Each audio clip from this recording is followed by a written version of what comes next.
ferment. Et plus personne ne peut les ouvrir. Tu es élevé au milieu de nous ce matin. Nos cœurs sont répandus devant toi. Oui, tu es notre Dieu et nous en sommes fiers. Béni sois-tu, Père éternel, au nom de Jésus. Amen. Alléluia. Nous pouvons nous asseoir dans la présence de Dieu. Merci les chantres.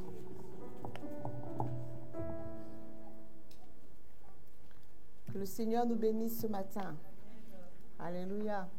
Est-ce que tu peux dire un mot à ton voisin? Tu peux lui dire, tu es au bon endroit ce matin. Tu as bien fait d'être là.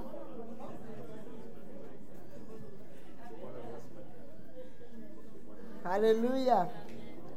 Amen.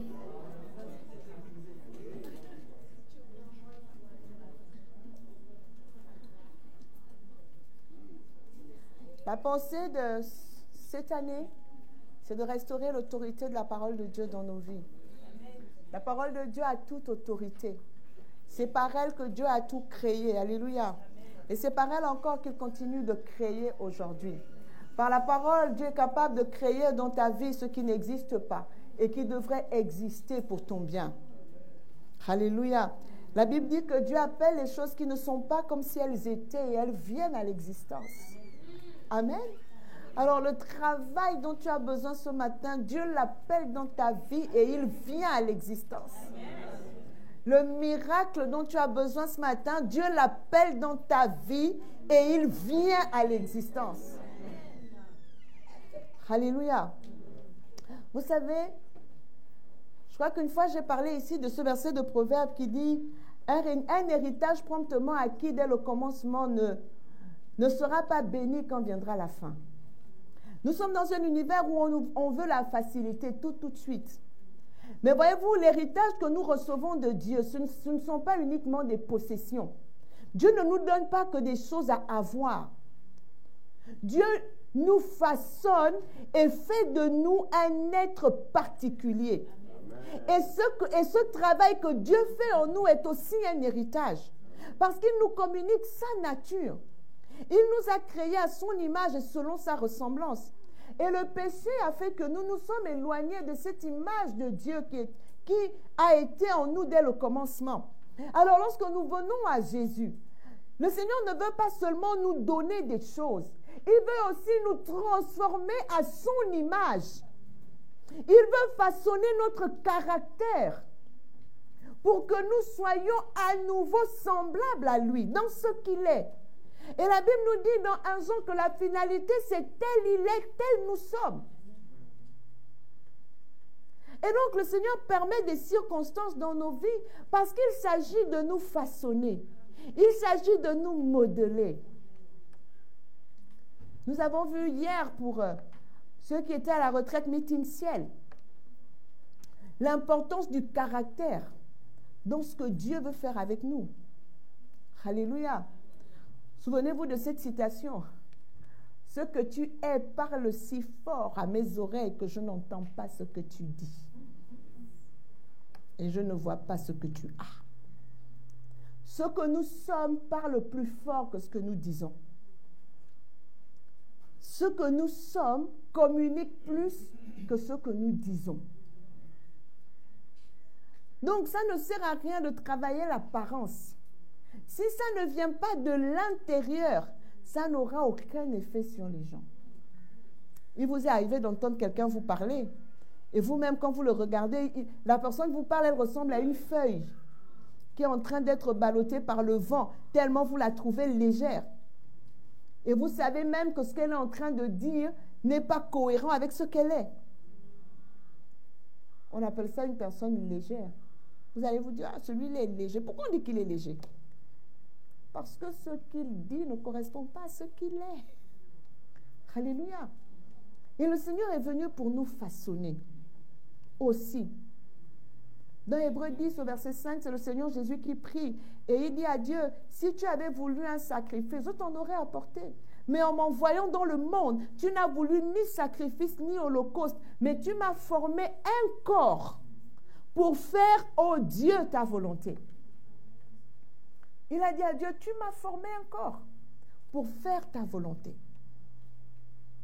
Alléluia. Pour faire ta volonté. Et nous sommes ce corps que Dieu forme à Christ. L'Église est le corps de Christ pour faire sa volonté. Nous devons être formés avant de faire. Parce que ce que nous allons faire sera toujours lié à ce que nous sommes. La Bible reconnaît un arbre à son fruit. Le fruit ne peut pas mentir. Le fruit vient de ce qu'est l'arbre. Alléluia. Donc, si l'arbre est bon, le fruit sera bon. Si l'arbre est mauvais, le fruit sera mauvais. Amen, amen, amen. Et donc, et c'est ce que la parole de Dieu vient faire en nous. La Bible dit qu'elle est puissante, elle vient pour instruire, elle vient pour corriger, elle vient pour redresser. Alléluia. Souvent, on n'aime pas cette parole qui redresse. On veut toujours celle qui nous caresse dans le sens du poil, qui nous dit que tout va bien, nous sommes les meilleurs, nous sommes beaux, nous sommes belles. Mais seule la vérité produit la vie. Si ce qu'on vous dit ne correspond pas à la vérité, ça ne produira pas la vie. Le Seigneur a dit, les paroles que je vous ai dites sont esprit et vie. Alléluia. Et le Seigneur m'a mis à cœur de parler d'un thème ce matin dans lequel beaucoup d'enfants de Dieu sont englués. Et même ceux qui ne sont pas enfants de Dieu. Nous allons parler de vaincre l'accusation. Et vous allez comprendre pourquoi j'en parle ce matin. La Bible nous dit dans Apocalypse 12 au verset 10, « Et j'entendis dans le ciel une voix forte qui disait, « Maintenant le salut est arrivé, et la puissance et le règne de notre Dieu et l'autorité de son Christ, car il a précipité l'accusateur de nos frères, celui qui les accusait devant notre Dieu jour et nuit. » Amen. La Bible nous parle ici d'un accusateur qui se tient devant Dieu et qui nous accuse jour et nuit. Mais voyez-vous, pour que le salut vienne, pour que la puissance et le règne de Dieu viennent, l'autorité de Christ, il faut que l'accusateur soit précipité. Il faut qu'il disparaisse du milieu des frères. Il faut qu'il disparaisse de la présence de Dieu. Et la Bible nous apprend que le diable a différentes façons d'agir. Il est venu auprès de Jésus, du Seigneur, comme le tentateur. Nous avons l'histoire de Matthieu 4, 3. Il vint pour tenter le Seigneur dans le désert. Il agit comme un menteur. Jean 8, 44 nous dira qu'il est le père du mensonge. Il agit comme un meurtrier. Dans Jean 8, 44, on nous dit aussi qu'il est meurtrier.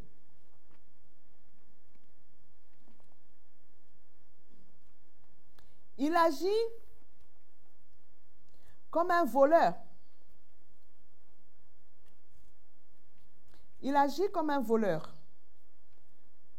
Jean 8, 44 nous dit,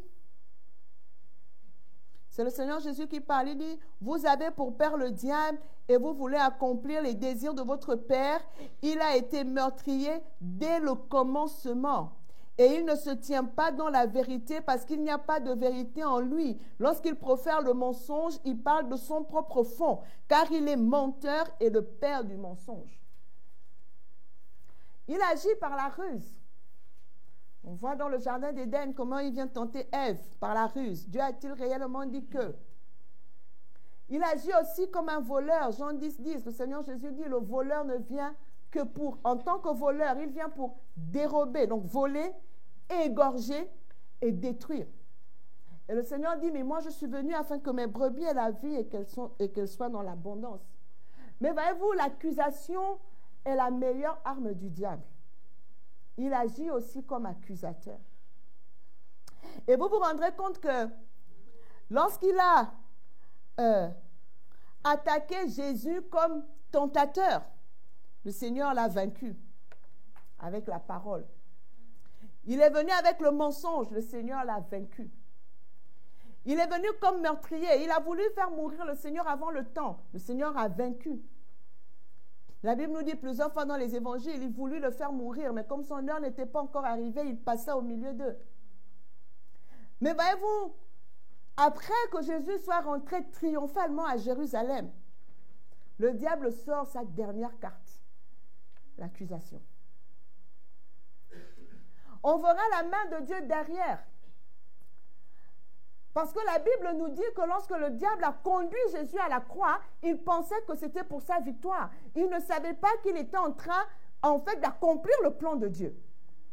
Mais voyez-vous, dans sa stratégie de faire mourir Christ, l'arme qu'il va utiliser pour mener Christ jusqu'à la croix, c'est l'accusation.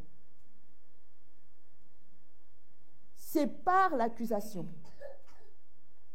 Quand on lit Matthieu 22, 15, la Bible nous dit alors les pharisiens allèrent se consulter sur les moyens de surprendre Jésus par ses paroles. Ils envoyèrent auprès de lui leurs disciples avec les Hérodiens qui dirent « Maître, nous savons que tu es vrai et que tu enseignes la voie de Dieu selon la vérité, sans t'inquiéter de personne, car tu ne regardes pas à l'apparence des hommes. Dis-nous donc ce qu'il t'en semble, Jésus. Dis donc ce qu'il t'en semble. » Jésus, connaissant leur méchanceté, répondit « Pourquoi me tentez-vous, hypocrite? Est-il permis ou non de payer le tribut à César ?» On voit ici que donc ils envoient leurs disciples, et on parlera tout à l'heure des agents de l'accusateur, parce qu'il utilise des agents. Il a des employés qu'il utilise pour accuser. Et ici, c'était les pharisiens, les scribes qui étaient les employés du diable pour accuser le Seigneur. Ils envoient des gens qui viennent comme s'ils s'intéressaient à ce que Jésus veut dire. Ils le flattent même. Ils disent, nous savons que tu dis la vérité sans t'inquiéter de personne. Est-ce qu'on doit payer le tribut à César? Et le Seigneur leur dit, mais pourquoi vous venez me tenter? Vous êtes hypocrite. Hypocrite. Hypocrite. Ce n'est pas tous ceux qui viennent à vous avec des paroles mielleuses qui ont de bonnes intentions. Ce n'est pas tous ceux qui viennent vous dire que vous êtes beau, que vous êtes belle, que vous êtes gentil, que vous êtes quelqu'un de bien qui viennent avec de bonnes intentions. Ils avaient de belles paroles, mais leur intention était de faire dire à Jésus des choses par lesquelles il pourrait l'accuser. Qu'est-ce qu'une accusation? L'accusation, c'est une allégation ou une inculpation faite contre quelqu'un. Elle tient une personne responsable et la montre du doigt. Quand vous accusez, en fait, vous êtes en train de dire, vous pensez que la personne est coupable de quelque chose, ou spécialement d'un crime.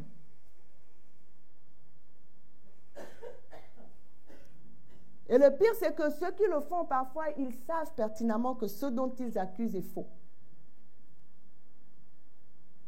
Alors on va me dire, mais les accusations, on peut simplement les balayer du revers de la main. On ne devrait pas en tenir compte. Mais en réalité, c'est beaucoup plus profond que ça. Pourquoi? Parce que les accusations portent la marque de l'enfer. Ce sont des choses spirituelles. Les accusations portent la marque de l'enfer. Souvenez-vous d'Apocalypse 12. Il se tient devant les frères, au milieu des frères, devant Dieu. Il accuse. Souvenez-vous de l'histoire de Job. La Bible dit que les fils de Dieu s'étaient rassemblés devant Dieu, mais Satan était au milieu d'eux. Qu'est-ce qu'il a fait? Accuser Job. Il accuse. L'accusation trouve son origine dans le diable lui-même. Et elle a des buts dont je vais parler. L'accusation, ce sont des minuscules flèches qui sont trempées dans du poison satanique. Et lorsque cette flèche est lancée contre vous, c'est un peu comme si quelqu'un vous injecte du poison et vous dites, il me suffit d'ignorer le poison, il ne va rien me faire. vous devez trouver l'antidote au poison. Si vous n'avez pas l'antidote, le poison vous vaincra. Et ce matin, le Seigneur veut nous donner des armes pour vaincre l'accusation. Parce que vous verrez que beaucoup ne s'épanouissent pas parce qu'ils sont pris dans les taux de l'accusation. C'est l'accusation qui fait que vous passez votre temps à vous soucier du qu'en dira-t-on. Parce qu'on vous a beaucoup accusé. Et après, vous n'êtes plus réellement qui vous êtes. Vous n'exprimez pas qui vous êtes à cause de l'accusation. La Bible nous parle du doigt accusateur. Le doigt accusateur, c'est la même chose que l'accusation. Ésaïe 58, le verset 8 à 9, dit ceci. Ta lumière poindra comme l'aurore, et ton rétablissement s'opérera très vite. Ta justice marchera devant toi, et la gloire du Seigneur sera ton arrière-garde. Il dit, mais qu'est-ce que tu vas faire après? Il dit, alors tu appelleras, et le Seigneur répondra. Tu héleras, et il dira, me voici. À quelles conditions? Si tu élimines de chez toi le joug, le doigt accusateur, la parole malfaisante. Donc, il ne s'agit pas d'ignorer les accusations ni les accusateurs. Regardez déjà comment le Seigneur traite l'accusateur dans l'Apocalypse. Il dit, il a été précipité, chassé du milieu des frères. Le Seigneur ne l'a pas laissé là en disant, je suis le Tout-Puissant, allez, je sais que ce que tu racontes est faux, donc je me... Non, la Bible dit, le Seigneur l'a précipité. Et après que le Seigneur l'ait précipité, le salut est venu. Et le Seigneur traite toujours les accusateurs de façon radicale. Parce que l'accusation trouve son origine dans le diable lui-même. Et on ne joue pas avec ça. Il lui dit, tu vas appeler le Seigneur, ta lumière va luire, il n'y a pas de problème, tu seras rétabli. Tu vas même appeler le Seigneur, il va te dire, me voici. À quelles conditions? Si tu élimines de chez toi le joug, le doigt accusateur. Ce verset est à deux sens. Celui qui est accusé doit vaincre l'accusation. Mais celui qui pointe le doigt accusateur aussi est dans les problèmes. Il est plus dans les problèmes que celui qui est accusé. Parce que lui, il est l'employé du diable. Pour nuire. Mais dans tous les cas, on doit traiter avec l'accusation si on veut avancer. Si on ne traite pas avec l'accusation, on ne peut pas avancer. Parce qu'elle vient pour réellement nous faire beaucoup de mal. Quand on lit Apocalypse 12, on se rend compte que justement, comme je l'ai déjà dit, quand on élimine l'accusateur, le salut survient, la force apparaît, le royaume de Dieu apparaît, la puissance de Christ se dégage. Et vous comprendrez pourquoi beaucoup d'assemblées, de communautés ne croissent pas, parce que le diable est en attente. Il sait que de l'extérieur, il ne peut pas détruire l'Église. Alors il attend de s'infiltrer à l'intérieur pour déstabiliser l'équipe par les accusateurs. Parce que le Seigneur Jésus a dit quoi? Il a dit les portes du séjour des morts ne pourront point contre l'Église. Ça veut dire quoi? Ça veut dire que les décisions qui viennent de l'enfer, du séjour des morts, là où règne le diable, ne peuvent pas avoir un au-dessus sur l'Église. Mais le diable sait que Jésus a dit qu'un royaume divisé contre lui-même ne peut subsister. C'est pour ça qu'il utilise l'accusation. Et c'est pour ça que les accusateurs, nous le verrons tout à l'heure, ce sont toujours les bien-aimés au milieu de l'assemblée. Parce que si c'est ceux du dehors, ça ne fait pas mal. L'accusation fait mal quand elle vient de celui qui est à côté. Et nous avons là l'image de Lucifer lui-même. Le seul ange aux ailes déployées qui voyait Dieu face à face, qui a porté la louange et l'adoration à Dieu, c'est lui qui a tourné le talon contre Dieu. Et il agit toujours de la même manière. Voyez-vous, il y a des principes cachés, des lois cachées derrière les accusations. La première d'entre elles, c'est que le but de vos relations vont être contaminées par les accusations. Et ce qui fait le plus mal, c'est que dans l'accusation, vous serez toujours accusé de l'opposé de ce que vous êtes vraiment. Et c'est pour ça que ça vous fait mal. Jésus était le Fils de Dieu, on l'a accusé de chasser les démons par Belzébul. Moïse est allé sortir le peuple d'Israël de l'esclavage d'Égypte. Et pourtant, le peuple a osé dire à Moïse, c'est pour nous faire mourir que tu nous as amenés dans le désert. Lui qui était venu pour leur donner la vie, une meilleure vie.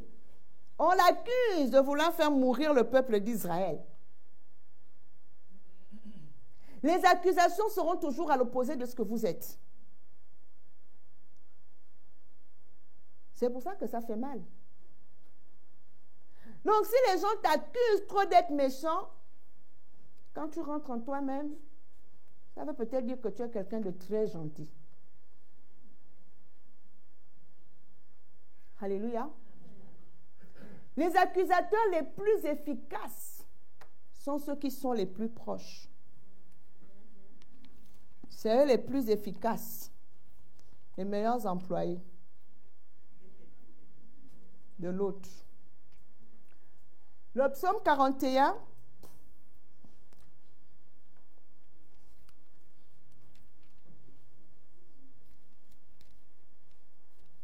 le psaume 41, au verset 9.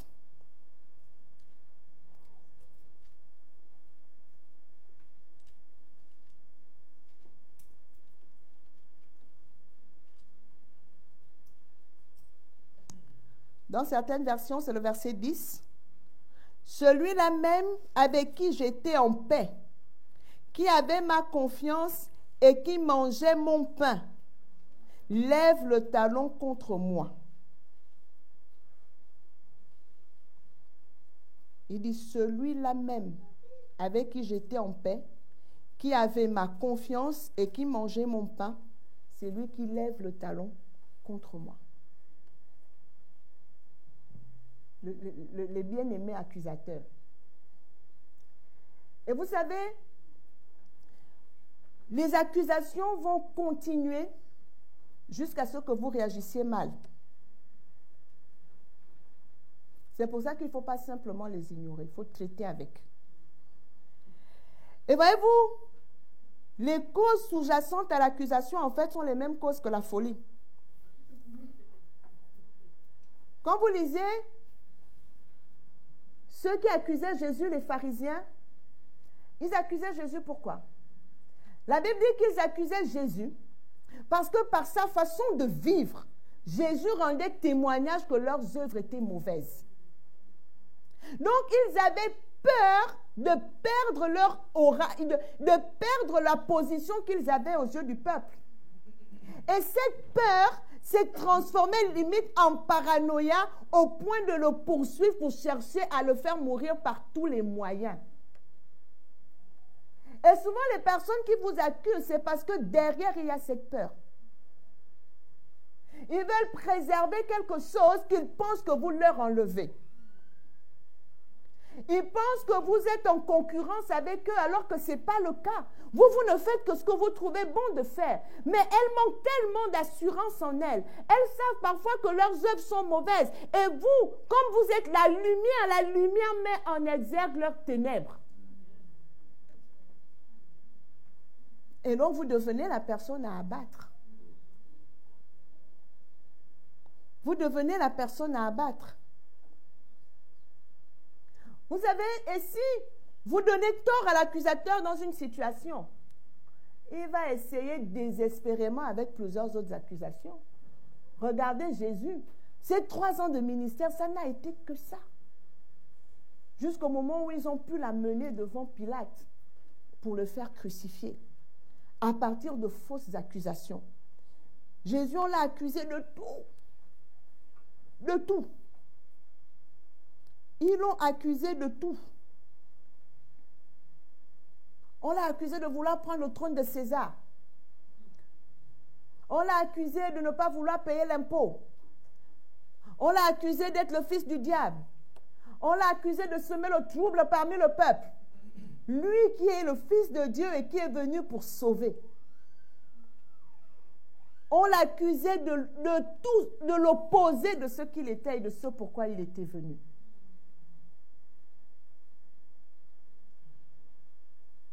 Et certaines accusations peuvent vous malmener. Vous avez vu, ils ont pris Jésus, on l'a accusé devant Hérode. Non, c'était plus Hérode, on l'a amené chez Pilate. C'est plus chez Pilate. On le baladait comme ça, là. De chef en chef pour l'accuser faussement.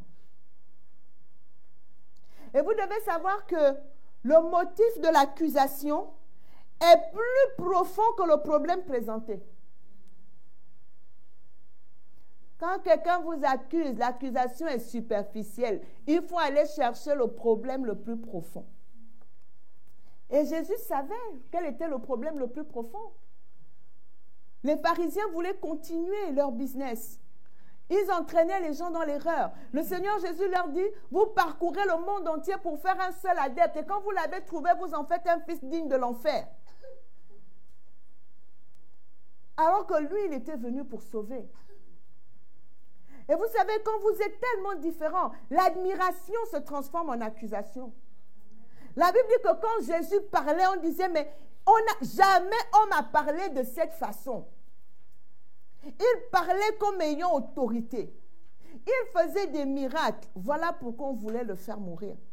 Mais comme on ne peut pas dire qu'on tue quelqu'un parce qu'il fait des miracles, il faut trouver une accusation qui justifie qu'on le tue. Donc l'accusation est toujours, le motif de l'accusation est toujours plus profond que le problème posé. Et donc si vous voulez régler une question avec l'accusation, vous devez trouver le motif qui est derrière l'accusation. Parce que l'accusation, ce n'est que la pointe de l'iceberg. Le motif est en bas. Et il faut comprendre pourquoi.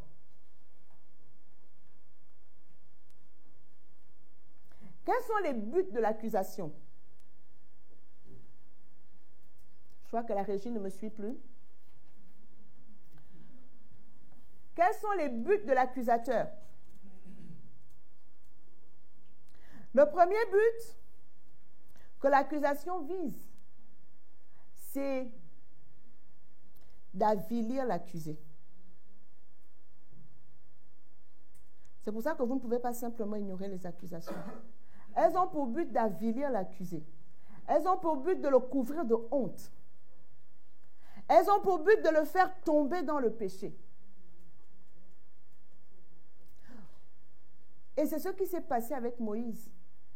Le peuple d'Israël l'a tellement accusé faussement qu'à un moment donné, il est rentré en colère et il a désobéi à Dieu. Donc, il a péché contre Dieu.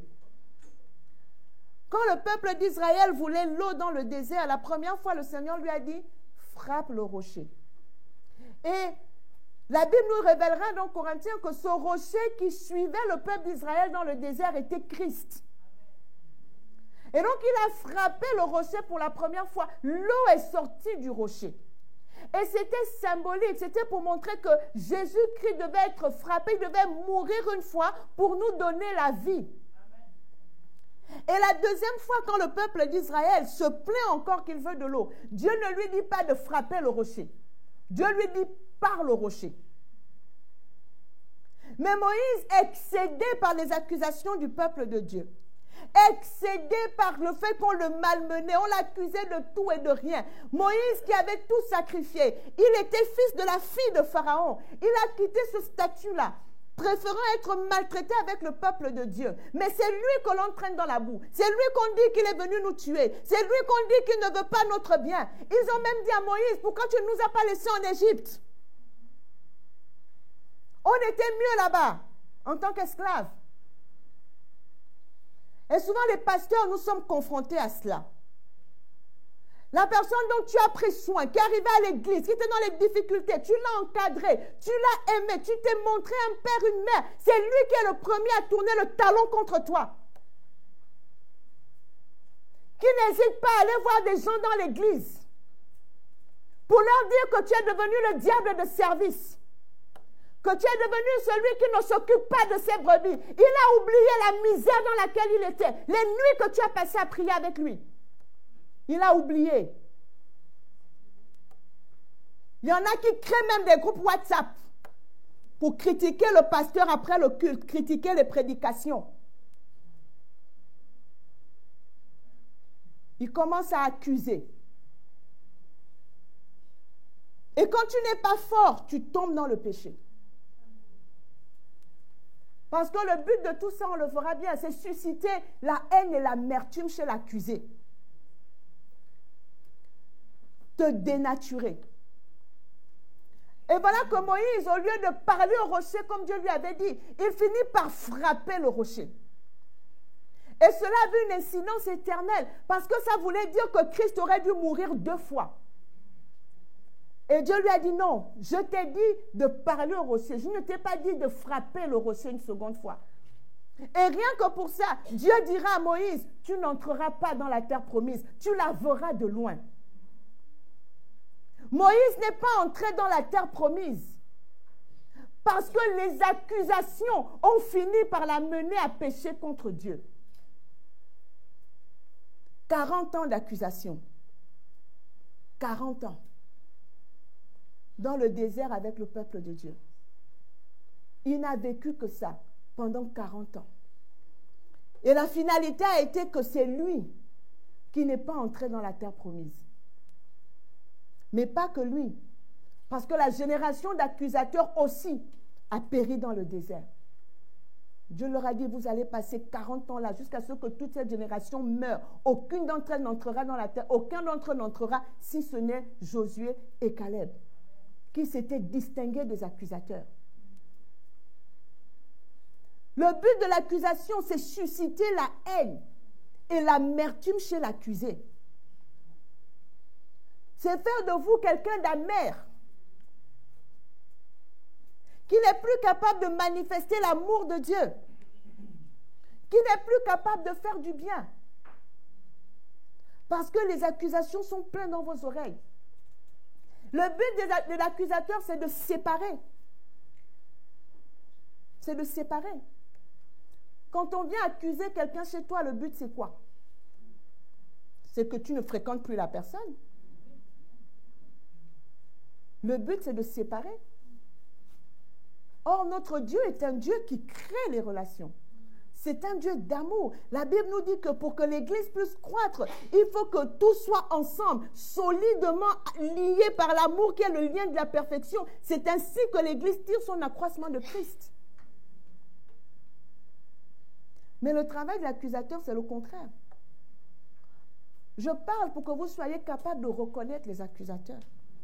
Et que vous puissiez voir vous-même, si vous n'êtes pas un employé du diable, si vous n'êtes pas au service de l'accusateur, en proférant et en répandant les accusations sur les frères et sur les sœurs.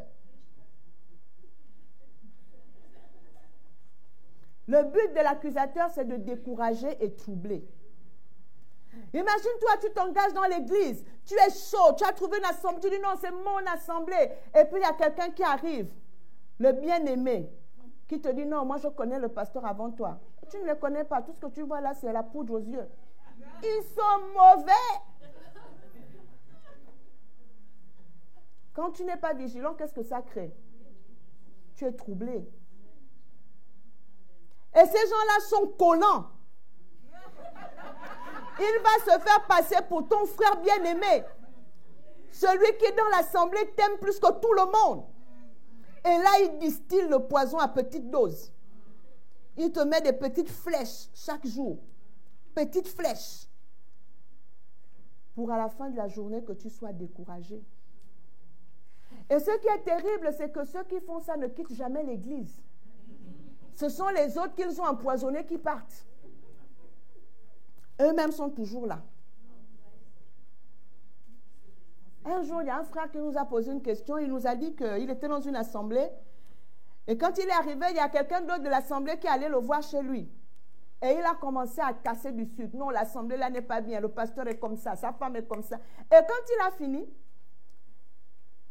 la personne qui était là, la femme du frère, qui même ne vient pas à l'église, lui a dit, mais si cette église est comme ça, pourquoi tu continues d'aller là-bas? Pourquoi toi-même tu continues d'aller là-bas? Parce que nous, on ne te connaît pas. On t'a trouvé dans l'église.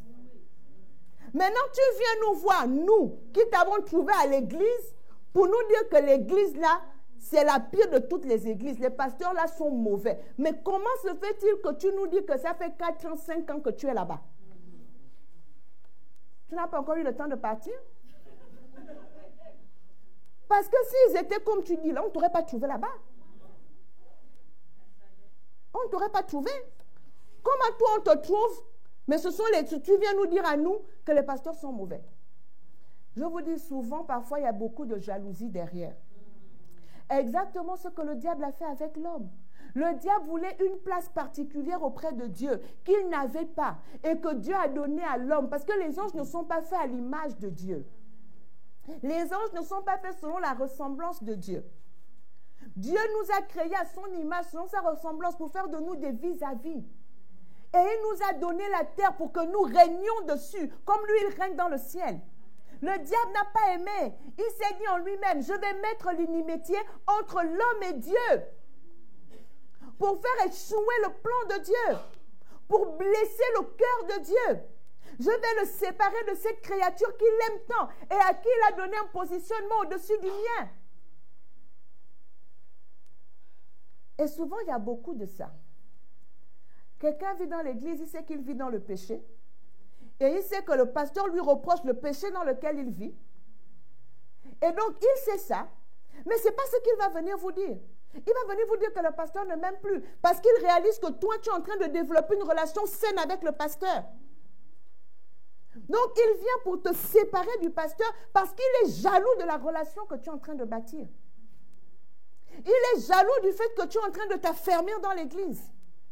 Et que si tu continues de t'affermir, tu vas avoir des responsabilités que lui n'a jamais eues. Mais s'il n'a pas eu de responsabilités, c'est à cause de la mauvaise qualité de sa vie. Ça, il ne va pas te le dire.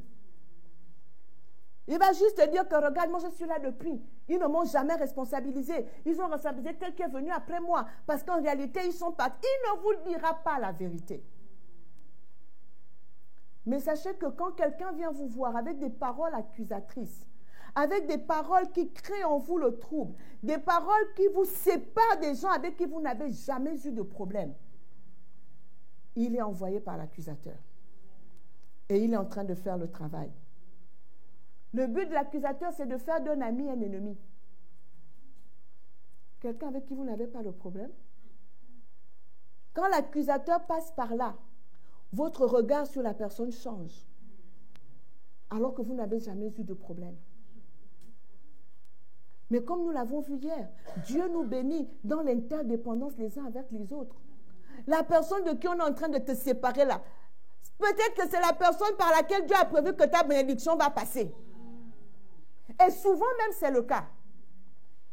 C'est la personne où le diable sait que si vous vous mettez en amitié là, cette amitié va vous bénir tous les deux et elle va faire avancer l'œuvre de Dieu. Il vient pour séparer. Il vient pour séparer. Et il envoie l'accusateur. Le but de l'accusation, c'est aussi de transformer l'accusé lui-même en accusateur.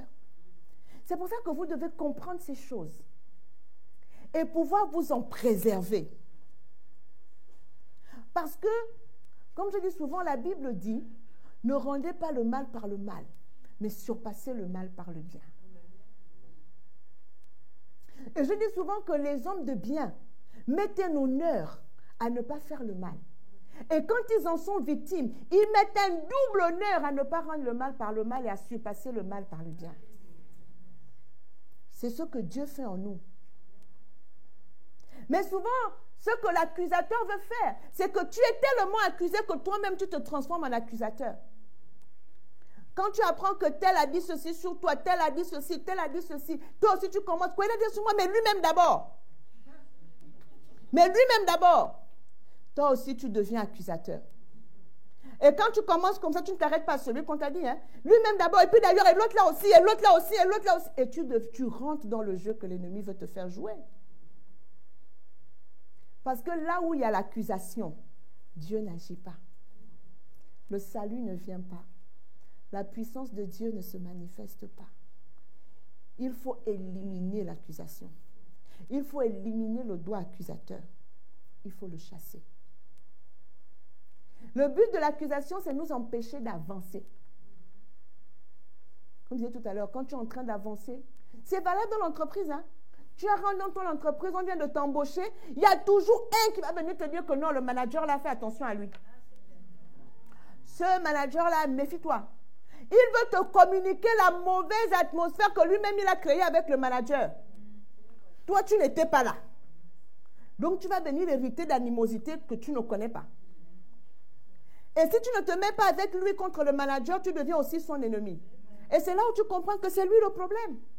Parce que dans tous les cas, même si tu te mets avec lui, il sera quand même ton ennemi. Parce qu'il a un mauvais fond. C'est ce qu'on appelle une personne à problème. Quand vous arrivez quelque part, moi j'ai un principe de vie. Je tisse mes propres relations avec les gens. Parce que je connais le pouvoir de l'accusateur. Je connais la puissance de l'accusation. L'accusation vous invente des choses qui n'ont jamais existé sur quelqu'un pour atteindre ses objectifs. Diviser, empêcher d'avancer, détruire. Il vous dira ce que vous avez besoin d'entendre, juste pour atteindre son but. Si vous êtes chrétien, vous savez que non, un serviteur de Dieu ne peut pas commettre l'adultère. Mais c'est ça qu'il va venir vous dire, que l'homme de Dieu là, c'est un adultère. Parce qu'il sait que si vous entendez ça, tout de suite, sans discernement, vous réagissez. C'est comme ça qu'il fait. Il va venir vous dire la chose sur la personne où il sait que si je lui dis ça, son cerveau n'aura pas eu le temps de raisonner, qu'il va d'abord réagir comme je veux qu'il réagisse. C'est comme ça que l'accusateur fonctionne. Vous savez, le Seigneur m'a délivré de l'accusation. S'il y a une personne qui est accusée, diffamée, c'est bien moi. Mais ceux qui le font aujourd'hui ne savent pas que le Seigneur m'a préparé depuis plus de 30 ans. Donc je les vois clairs. Et je sais aussi ce qu'il convient de faire pour avoir le dessus sur l'accusation. C'est pour ça que je voulais vous partager ces choses. Parce que le Seigneur m'a dit, ne garde pas ça pour toi. Beaucoup sont victimes de l'accusation. Je vais vous donner des secrets, des clés. Le Seigneur m'a délivré de l'accusation le jour où il m'a posé cette question. Je disais à Dieu, mais Seigneur, je ne comprends pas. Qu'est-ce qu'on peut bien me reprocher? Qu'est-ce qu'on peut me reprocher? Une personne dont j'avais pris soin, mais prendre soin. Un jour, elle a osé dire de moi, la gentillesse du pasteur Laurence est excessive. C'est comme si elle voulait prendre les gens en otage. Cette parole m'avait blessée. Je dis, Seigneur, je ne comprends pas. Donc, on peut même avoir une gentillesse qui est mauvaise. Je dis, mais qu'est-ce que je vais faire? Et le Seigneur m'a posé une question. Il m'a dit, est-ce que moi, Dieu, je suis parfait? Je dis à Dieu, oui, tu es parfait en sainteté. Il m'a dit, qu'est-ce qu'on peut me reprocher à moi, Dieu? J'ai dit à Dieu, rien. Il m'a dit, qu'est-ce que le diable, qu'est-ce que Lucifer a trouvé à dire de moi aux anges dans le ciel, au point que le tiers des anges se détourne de moi? J'ai réfléchi à la question. Dieu est saint. Dieu n'a pas de péché. Dieu est amour. Dieu est bon. Dieu est puissant. Dieu m'a dit, qu'est-ce que le diable a trouvé à me reprocher qu'il est allé raconter aux autres anges et il a réussi à convaincre le tiers des anges de le suivre contre moi? J'ai dit à Dieu, je ne sais pas. Il m'a dit, quand tu auras trouvé, tu comprendras la puissance de l'accusation. Parce que si l'accusation a pu diviser le ciel, ce n'est pas vous, les hommes pleins de défauts, que l'accusateur ne peut pas diviser. Parce qu'il va toujours prendre le défaut de quelqu'un. Tout le monde en a. Il va toujours prendre la petite erreur parce qu'elle va exister. C'est pour cela que je vous disais que le motif de l'accusation est toujours plus profond que le problème qui est soulevé. Parce que la Bible dit que l'amour couvre une multitude de fautes. Ça veut dire que quand on aime quelqu'un, même quand la personne agit mal, on est prêt à couvrir la faute. On est prêt à couvrir la nudité. Mais quand on se sert d'une erreur pour exposer et dénigrer, le fond, c'est qu'il n'y a pas d'amour. C'est qu'il y a déjà dans le fond un désir de nuire. C'est que l'accusateur est passé quelque part. Retenez bien ça. Le diable a réussi à accuser le Dieu parfait auprès des anges. Et le tiers des anges, on ne vous dit pas que 10%, le tiers des anges a cru au mensonge que Lucifer leur a dit sur Dieu. Et ils se sont détournés de Dieu. Ce sont eux qui sont les démons aujourd'hui. Et Dieu les a tous chassés du ciel. Il les a tous chassés du ciel. Il ne les a pas gardés. Il nous dit dans Ésaïe 58, il faut éliminer le doigt accusateur. Il les a chassés du ciel pour que la sainteté demeure. Il ne les a pas tués parce que Dieu n'est pas là pour tuer. Et si Dieu les avait tués, il aurait créé dans le ciel un climat de terreur. Les autres anges allaient rester soumis, non plus par amour, mais parce qu'ils auraient eu peur de Dieu. Et Dieu ne peut pas créer dans le ciel un climat de terreur. Parce que le climat qui règne dans le ciel, c'est un climat de paix, c'est un climat d'amour, c'est la vie, la vraie. Alors le Seigneur les a simplement chassés. Et si nous voulons garder le climat du ciel sur la terre, dans ce que nous faisons, et ce ministère s'appelle ciel, nous devons traiter avec les accusateurs. Amen. Soit ils changent, soit ils iront voir ailleurs. Amen. Parce que s'ils restent là, ils vont continuer de nous bloquer. Ils vont nous empêcher d'avancer. Parce que c'est ça le but de l'accusation. Eux-mêmes n'avancent pas et veulent empêcher tous les autres d'avancer. Le but de l'accusation, c'est de contrôler. Parce que vous entendez tellement de choses sur vous que vous ne savez même plus comment agir. En fait, ils vous contrôlent. Parce que vos actions seront maintenant en fonction de ce qu'ils disent. Fonction de ce qu'ils racontent. Donc, vous allez passer votre temps à être à leur solde, en fait. C'est ce que le pasteur Cyril dit souvent, mais ils veulent t'aliéner. C'est pour t'aliéner. Parce que tu fais bien, ils parlent. Tu fais mal, ils parlent. Tu as fait, ils parlent. Tu n'as pas fait, ils parlent. C'est toi qui deviens fou aussi. Toi aussi, tu deviens folle. À force de les suivre. C'est pour ça qu'il faut savoir traiter avec l'accusation. Parce que l'autre but aussi, c'est de faire peur à l'accusé. Tu as maintenant peur d'agir. Si je fais ça, ils vont encore parler. Si je fais comme ça, ils vont parler.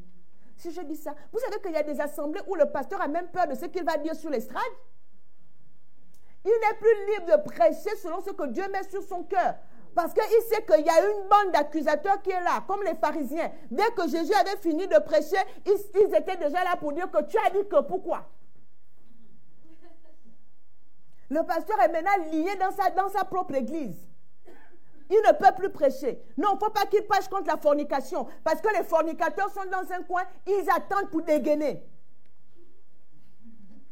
Oh, il nous a attaqués. Il ne peut plus prêcher contre le mensonge. Non, Dieu est un Dieu saint. Le diable est le père du mensonge. Les menteurs seront là, ils vont vous dire que non, là, le pasteur nous a insultés. Mais tu as entendu l'injure où là? Oh non, il m'a dit que je suis le fils du diable. Non, il a dit que le mensonge, c'est le diable qui en est le père. Vous savez, un jour, j'ai dit à quelqu'un, on avait prêché, personne n'est venu. Et puis un pasteur m'appelle, ah, pasteur Laurent, tu as prêché là, mais il y a une soeur qui m'a appelé pour me dire que tu l'as attaqué dans le message. J'ai dit, moi, je ne sais pas. Quand David prie, David dit, Éternel, délivre-moi de la main de mes ennemis. Donc, si quelqu'un se sent accusé dans cette prière, c'est qu'il se reconnaît ennemi de David. Donc, le problème, ce n'est pas la prière de David, la prière, c'est son statut. Moi, j'avais parlé des personnes que le diable utilise dans l'église pour détruire.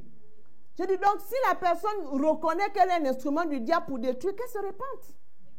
Parce que je n'ai pas cité le nom de quelqu'un. Donc, en vertu de quoi elle va venir dire que je l'ai attaqué? J'ai cité des catégories de personnes. Donc, si elle se retrouve dans une catégorie, le seul chemin, c'est la repentance. On ne va pas changer le message. C'est la parole de Dieu. Quelqu'un d'autre dont la femme s'était retrouvée enceinte avant le mariage, elle s'est mariée, elle avait 6 mois de grossesse. Il vient me dire que, pasteur, pourquoi tu prêches contre la fornication? Je dis parce que c'est ce que la Bible enseigne. Donc, comme vous avez forniqué, on ne doit plus dire que la fornication n'est pas de Dieu.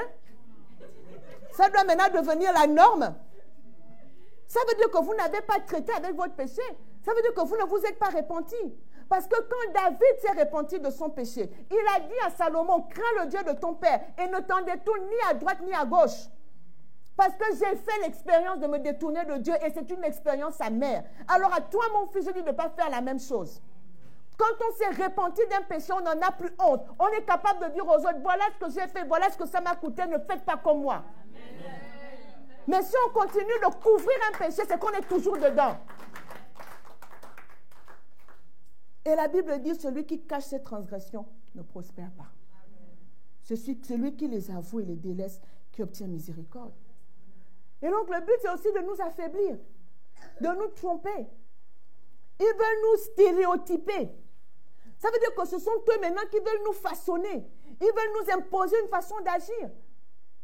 Et on pense qu'en agissant comme ça, les accusations vont se taire. Elles ne vont pas se taire. Elles ne se tairont jamais. Parce que le but derrière est que vous soyez complètement détruits. Que vous n'accomplissiez pas votre destinée. Que vous cessiez d'exister. C'est ça le but. Le diable a pensé qu'il avait réussi parce qu'il avait cloué Jésus sur la croix. Mais il ne savait pas qu'il y avait la résurrection derrière. L'accusation va vous amener jusqu'à la crucifixion. C'est ce qu'il veut.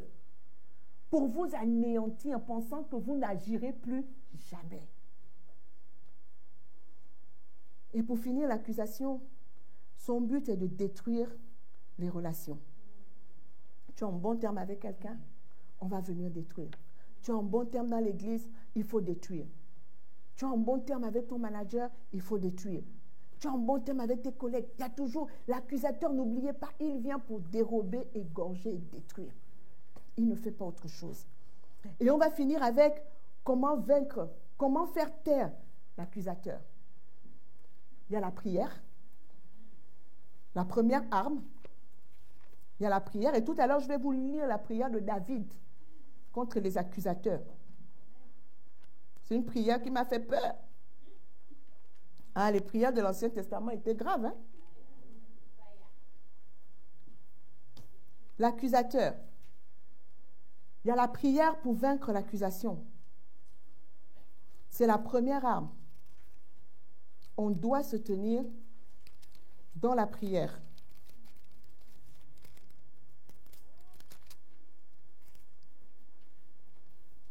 On nous parle. Hébreux 7, 25 dit, c'est aussi pour cela qu'il peut sauver parfaitement ceux qui s'approchent de Dieu par lui, étant toujours vivant pour intercéder en leur faveur. Jésus, lui, continue d'intercéder en notre faveur. Pourquoi il intercède en notre faveur? Parce que l'accusateur parle toujours. Depuis la terre où il a été précipité, il continue à parler. Donc, il y a les accusateurs. C'est pour ça que moi, ça me fait trop rire. Quand les gens parlent, moi, je sais où je me tiens. Je dis, Seigneur, tu entends. Si j'ai mérité tout ce que tu entends là, étends ta main. Mais préserve mon cœur. Ça ne doit pas rentrer dans mon cœur. Je ne veux pas être autre chose que ce que tu as prévu que je sois. Je ne vais pas devenir méchante parce que les gens estiment que ma gentillesse est excessive. Je ne vais pas me fermer parce que les gens estiment que je suis trop ouverte. Non. Je ne vais pas faire ça. Je veux rester moi-même. Une fois, il y a une personne qui est arrivée dans l'église, elle n'est plus là, je vais vous faire rapidement le témoignage. Et quand elle avait adhéré à l'église, moi j'étais en voyage. Quand je suis rentrée, le pasteur m'a dit, il y a une nouvelle sœur à l'église. Et le premier dimanche où je suis arrivée à l'église, où elle était là, le culte s'est terminé, j'ai dit bonjour à tout le monde comme d'habitude. Cette femme qui me voyait pour la première fois est allée voir le pasteur Cyril à la fin du culte pour lui dire que, pasteur, votre femme se conduit mal dans l'église. Une femme de pasteur ne se conduit pas comme ça. Ça faisait à peine 3 semaines qu'elle était membre de l'église. Elle ne nous connaît ni d'Adam ni d'Ève. La première fois qu'elle me voit, elle saute pour aller voir mon mari pour lui dire que je me conduis mal. Et quand le pasteur lui demande qu'elle se conduit mal, qu'est-ce qu'elle a fait? Il dit non, une femme de pasteur ne peut pas sourire comme ça à toute l'église. Quand le pasteur Cyril m'a raconté ça, j'ai dit à Cyril, je lui ai dit, nos problèmes viennent de commencer. Parce que si le fait que je souris à toute l'église est un problème, Je ne sais pas ce que cette femme va nous crier.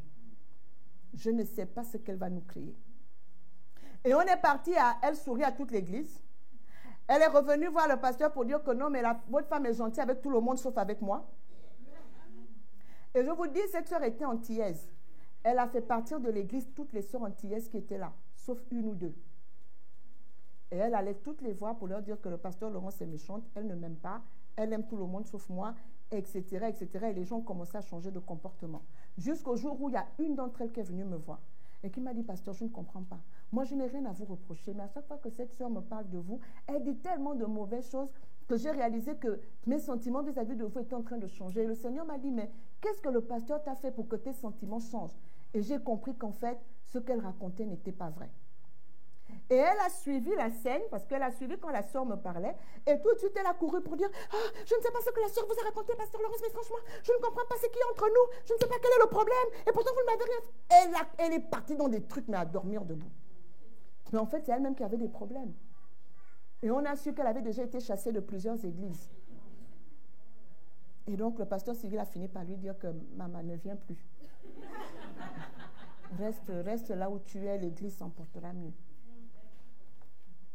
Et donc, il nous faut la prière. On peut aussi la confrontation ouverte. La Bible dit que celui qui agit selon Dieu vient à la lumière.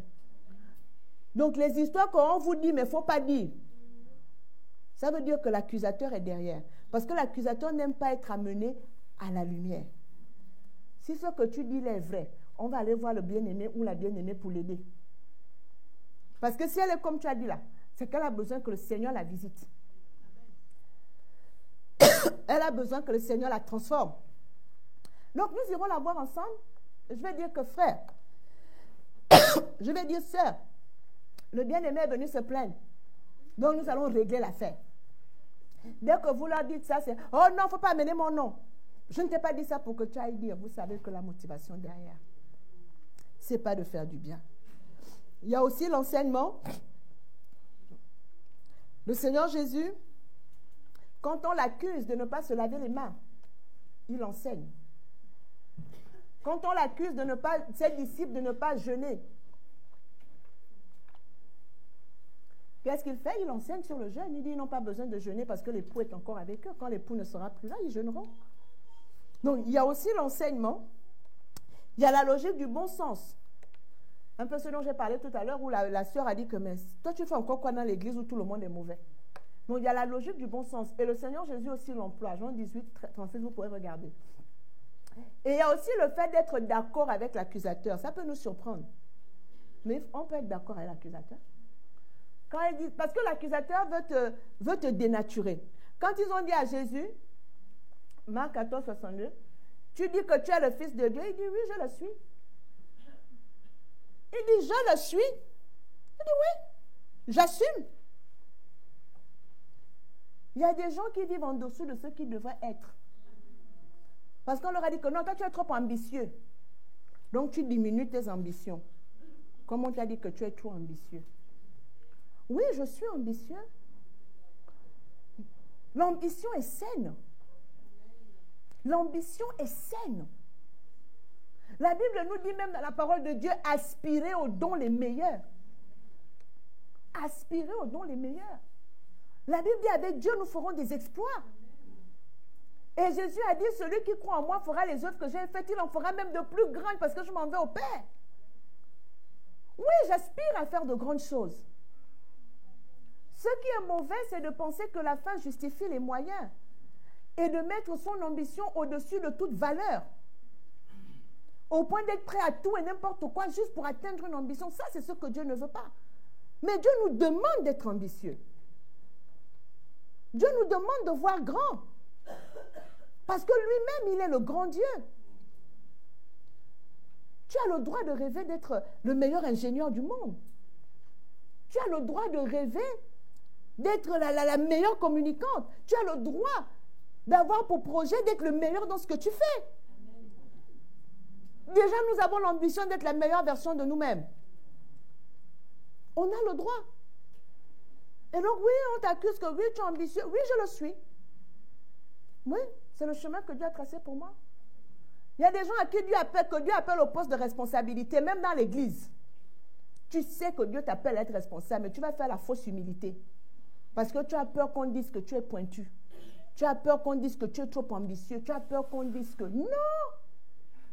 Non. Non. Exprime ce que tu as dans le cœur. Dis, pasteur, moi je pense que je peux être responsable de ça dans l'église. J'ai vu un besoin, je pense que je peux y répondre. Alléluia. Et la dernière arme, c'est le silence. Le silence.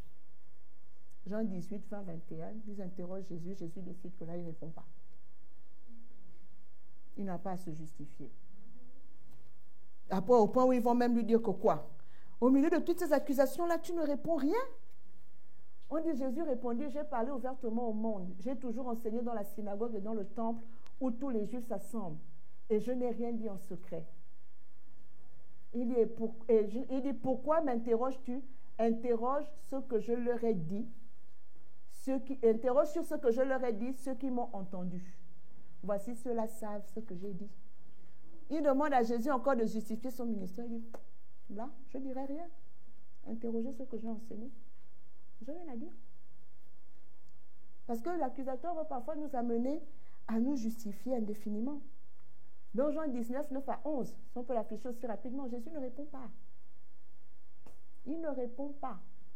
Il rentra dans le prétoire et il dit à Jésus, d'où es-tu? Jésus ne lui donna point de réponse. Et puis là, je lui dis, est-ce à moi que tu ne parles point?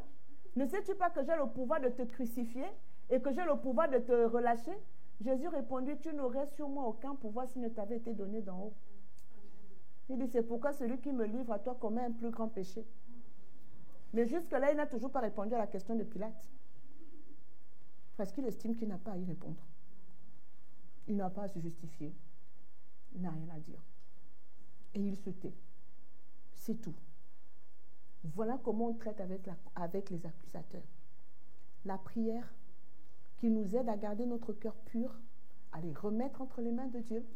Et si besoin est, on les confronte. Après, s'ils sont enseignables, on enseigne pour leur dire non, ta position n'est pas la bonne. Il y a la logique du bon sens qui fait qu'on refuse des accusations. Et puis, des fois, on peut être d'accord avec eux pour les faire taire.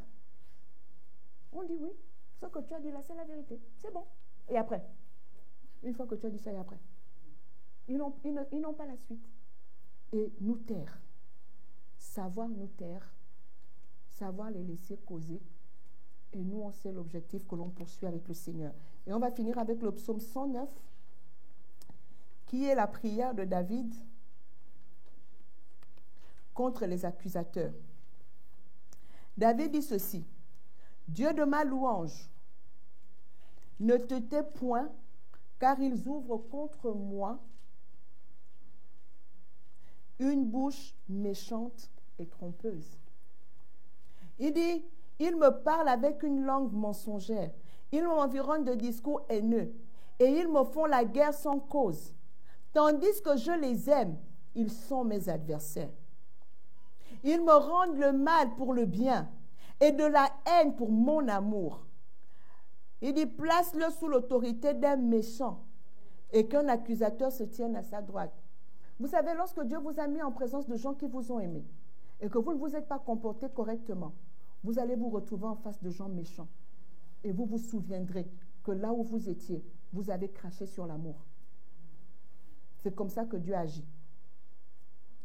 Il dit au verset 7, « Quand on le jugera, qu'il soit déclaré coupable, et que sa prière passe pour un péché, que ses jours soient peu nombreux, qu'un autre prenne sa charge, que ses enfants deviennent orphelins et sa femme veuve, que ses enfants soient vagabonds et qu'ils mendient, qu'ils cherchent du pain loin de leur demeure en ruine, que le créancier s'empare de tout ce qui est à lui, et que les étrangers pillent le fruit de son travail, que nul ne conserve pour lui de l'affection, et que personne n'ait pitié de ses orphelins, que ses descendants soient exterminés, et que leur nom s'éteigne dans la génération suivante. Que l'iniquité de ses pères reste en souvenir devant l'Éternel, et que le péché de sa mère ne soit point effacé. Qu'ils soient toujours présents devant l'Éternel, et qu'ils retranchent de la terre leur mémoire. parce qu'il ne s'est pas souvenu d'exercer la miséricorde, parce qu'il a persécuté le malheureux et l'indigent, jusqu'à faire mourir l'homme au cœur brisé. Il aimait la malédiction, puisqu'il maudissait les autres, et bien qu'elle tombe sur lui. Il ne se plaisait pas à la bénédiction, qu'elle s'éloigne de lui. Qu'il revête la malédiction comme son vêtement, qu'elle pénètre comme de l'eau dans son intérieur, comme de l'huile dans ses os, qu'elle lui serve de vêtement pour se couvrir, de ceinture dont il soit toujours saint. Tel soit de la part de l'Éternel le salaire de mes ennemis et ceux qui parlent méchamment de moi. Et toi, Éternel Seigneur, agis en ma faveur à cause de ton nom, car ta bonté est grande. Délivre-moi. Je suis malheureux et indigent et mon cœur est blessé au-dedans de moi. Je m'en vais comme l'ombre à son déclin. Je suis chassé comme la sauterelle. Mes genoux sont affaiblis par le jeûne et mon corps est épuisé de maigreur. Je suis pour eux un objet d'opprobre. Ils me regardent et secouent la tête. Secours-moi, Éternel mon Dieu. Sauve-moi par ta bonté. Et qu'ils sachent que c'est ta main, que c'est toi, Éternel, qui l'a fait. S'ils maudissent, toi tu béniras.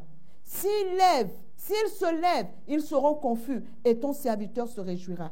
Que mes adversaires revêtent l'ignominie, qu'ils se couvrent de leur honte comme d'un manteau. Je louerai de ma bouche hautement l'Éternel, je le célébrerai au milieu de la multitude, car il se tient à la droite du pauvre pour délivrer ceux qui le condamnent. Voici le sort des personnes qui prennent leur temps à accuser. Mais quand vous êtes accusé faussement, votre refuge est en Dieu. Et si vous préservez votre cœur, vous comprenez ce que l'accusateur veut vous faire faire et vous décidez de ne pas céder. Vous dites non, je ne serai pas stéréotypé, je ne serai pas méchant, je ne deviendrai pas voleur, je ne deviendrai pas moi aussi accusateur, je ne serai pas la personne par qui le diable va passer pour nuire à l'Église. Et quand vous lisez Apocalypse 12, 10, on a lu le verset 10, mais le verset 11, les chrétiens aiment le réciter. Ils l'ont vaincu à cause du sang de l'agneau et à cause de la parole de leur témoignage. Et ils n'ont pas aimé leur vie jusqu'à craindre la mort. C'est comme ça on vainc l'accusateur. Et notre témoignage, c'est au-delà des paroles. Nous avons travaillé notre caractère. Nous avons travaillé à nous tenir devant Dieu. Nous avons travaillé à ne pas rendre le mal par le mal, mais à surpasser le mal par le bien. Alors Dieu nous donne la victoire sur l'accusateur. Ça ne nous atteint plus. Pas parce qu'on ignore simplement, mais parce qu'on a fait un travail pour se préserver des conséquences de l'accusation. Et je voulais nous partager ça ce matin, parce que c'est une arme que le diable utilise pour détruire, pour empêcher les groupes d'avancer, pour empêcher les gens de tisser des relations saines, de tisser des relations qui bénissent. Nous devons prendre le dessus sur l'accusateur. Ne pas travailler à ne pas être nous-mêmes des employés de l'accusation. C'est très important.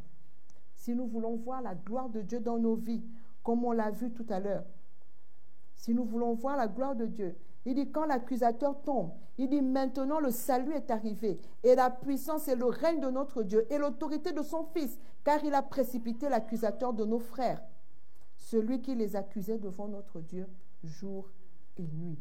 Amen. Est-ce qu'on peut prier?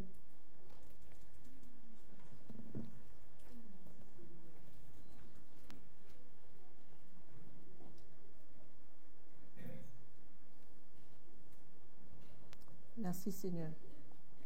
Alléluia. Nous voulons voir la gloire de Dieu dans ce ministère. Nous voulons voir la gloire de Dieu dans nos vies. Nous devons traiter avec l'accusation.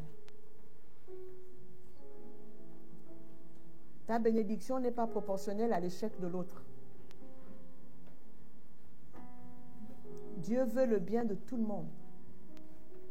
Ce n'est pas parce que l'autre réussit que toi tu échoues. Ce n'est pas la vérité. Donc nous n'avons aucune raison d'être jaloux les uns des autres. Mais plus les autres réussissent autour de toi, plus leur réussite est pour toi une bénédiction. Parce que ça va te permettre toi aussi d'aller encore plus loin. Voilà ce que Dieu fait. Donc on n'a pas besoin d'être des instruments entre les mains de l'accusateur. Mais nous avons besoin d'être des sources de bénédiction pour nos proches, pour nos familles, pour nos nations, pour notre communauté. Dans ton lieu de travail, tu dois être la personne qui bénit et non pas celle qui maudit. Tu dois être celle qui apporte la lumière et non pas celle qui nourrit les ténèbres. Voilà ce que le Seigneur fait de nous. Et c'est ce que le Seigneur veut faire. Le Seigneur traite durement les accusateurs, je vous assure. Aucun de ceux qui jouent ce jeu-là ne prospère. Même s'ils prétendent avoir donné leur vie à Jésus, ils ne prospèrent pas. Parce que Dieu se tient près de ceux qui ont le cœur pur et de ceux qui travaillent pour être réellement le reflet de la gloire de Dieu. Est-ce qu'on peut prier ce matin que chacun rentre en lui-même et se dise, Seigneur, certainement à un moment j'ai été l'accusateur. Seigneur, j'ai aussi été l'accusé. Mais je veux que tu me viennes en aide. Certainement, peut-être que l'accusation t'a transformé toi-même en accusateur. Tu es devenu amer. Mais avec l'amertume, tu ne peux rien bâtir. Rien du tout.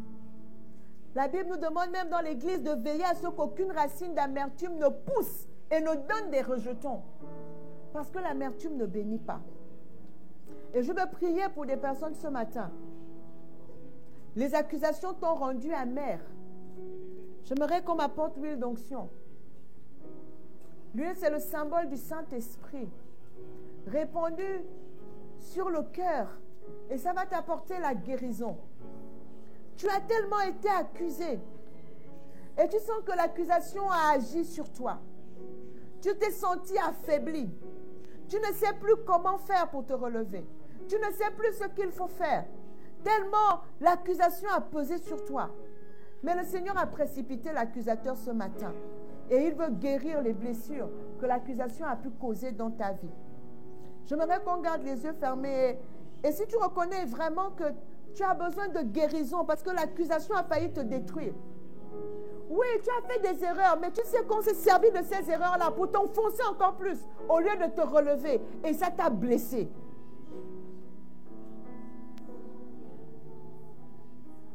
Il y a une onction suffisante ce matin pour guérir les cœurs.